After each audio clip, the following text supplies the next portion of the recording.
Bonjour, dans cette vidéo, on va voir comment faire des lignes dans AutoCAD. Moi, je travaille sur AutoCAD électrique, mais sur AutoCAD classique, ça sera sensiblement la même chose. Donc, pour faire une ligne, je vais aller dans mon menu de dessin et puis je vais cliquer sur la fonction de ligne. Dans le menu de commande en bas, il va nous dire de spécifier le premier point. Donc, je vais spécifier un point au hasard ici. Ensuite, tout ce que j'ai à faire pour compléter cette ligne-là, c'est de spécifier le deuxième point, donc de cliquer avec le clic de gauche de la souris. Puis là, ensuite, je peux me déplacer où je veux et faire autant de lignes que je veux. Quand j'ai terminé, je peux soit faire la touche Entrée qui me permet de quitter, ou je peux faire Échappe qui me permet de quitter aussi la fonction. Maintenant, dans la ligne, si par exemple je veux faire un triangle, je peux faire le premier point, deuxième point, donc j'ai ma première ligne de fait, le troisième point qui fera ma deuxième ligne, et là je pourrais venir compléter manuellement, ou sinon, dans l'option ici, j'ai soit C pour close ou U pour undo, et là je vais faire C entrée, et ça vient automatiquement fermer ma forme et compléter le tout. Donc ça peut être pratique. Ça, on n'a pas besoin de se casser la tête comment fermer notre forme. Maintenant,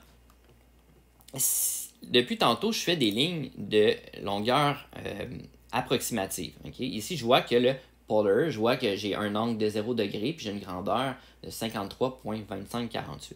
Mais si je veux une ligne d'une grandeur de 50, je peux écrire au clavier 50 et faire la touche Entrée. Et ça m'a fait une ligne de grandeur de 50 de façon automatique. Je peux aussi choisir l'angle. Pour ça, je vais faire A commercial, je vais spécifier la longueur, par exemple encore une fois 50. Je vais faire le signe d'angle qu'on retrouve ici. Et puis je vais fixer un angle, par exemple je veux 45 degrés. Et je vais juste écrire 45 et je fais Entrée.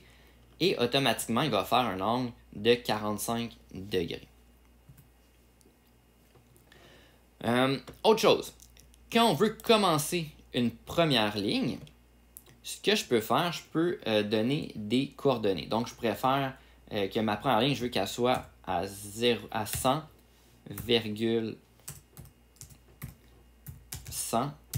Enter. Et là, là, j'étais loin de mon origine, mais ici, en fonction de l'origine, on était à 100,100, puis on voit qu'on est vraiment sur la grille, là, qui est des bons 10, là, je pourrais les compter, mais ça me permet d'avoir vraiment un point précis de départ. Moi, c'est pas quelque chose que je vais utiliser souvent, cette fonction-là, parce que, bon, souvent, je n'aurai pas nécessairement de référence précise, mais ça me permet de le faire.